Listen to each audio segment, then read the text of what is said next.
Hello, Miss Shirley here. I'm here to tell you a story. Now, this story is an old folk tale.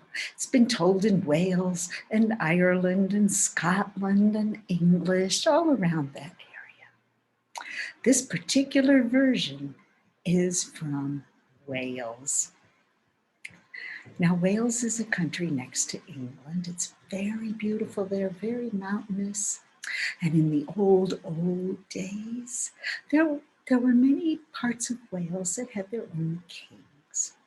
And this particular part had a king by the name of Ap Griffith. Now, Ap Griffith was a good king. He loved his subjects, he loved his people very much, and they loved him.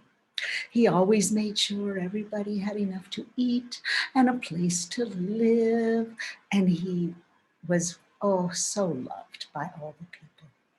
But King Ap Griffith, oh, he had a terrible secret, a terrible secret.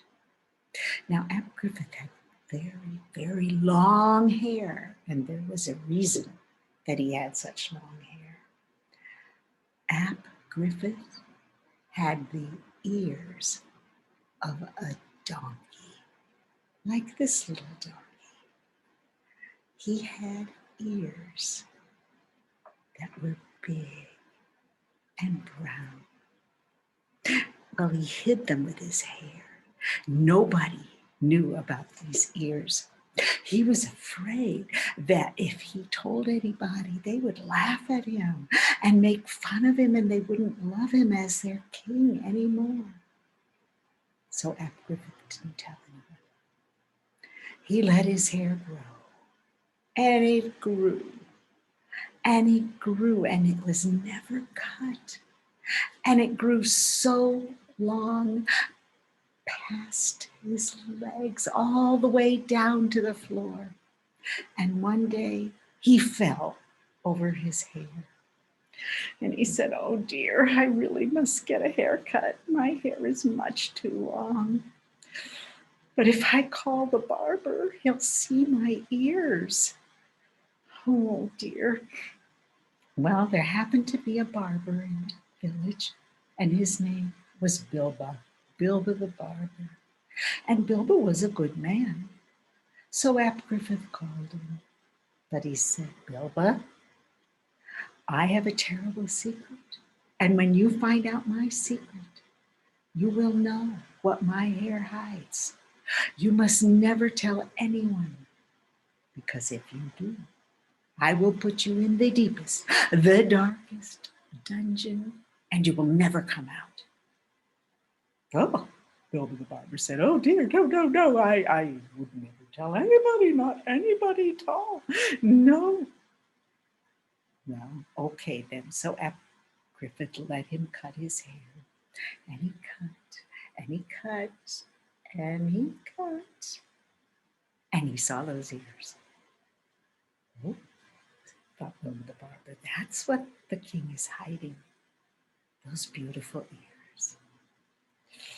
Well, when he was all done, he cut it to, about shoulder length here, still covered up those ears.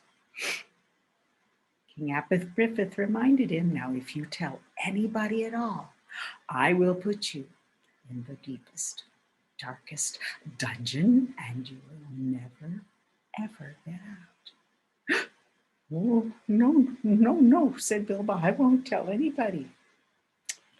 But secrets, secrets have a way of, they get inside of you, and they niggle and wiggle and pickle and around until, Bilbo had to tell it.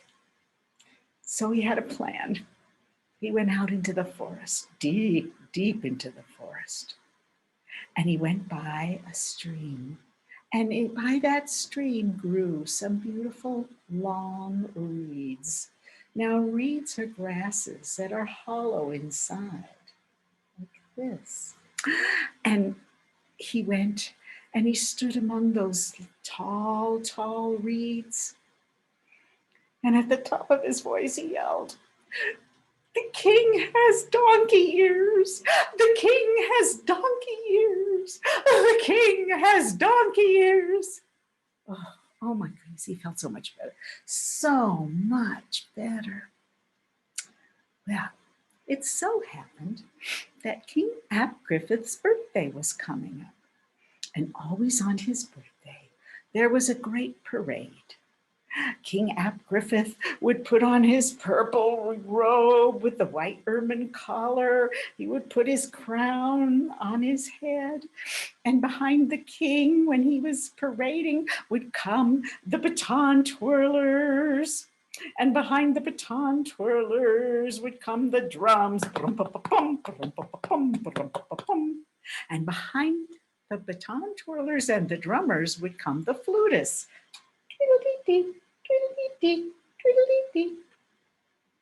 Well, in those days, flutes, all instruments, you had to make yourself. You couldn't go down to the music store and buy an instrument. No, no, no. People made their own instruments. Well, the flute players knew they needed new flutes, and their old flutes didn't sound good anymore.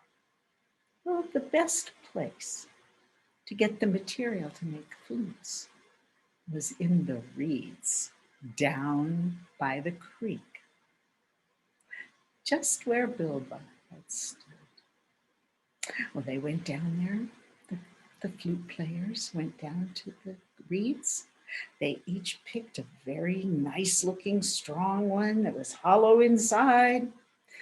And they took them and they drilled the holes just where the holes were supposed to be so that they could play those flutes. Twiddle-dee-dee, twiddle-dee-dee.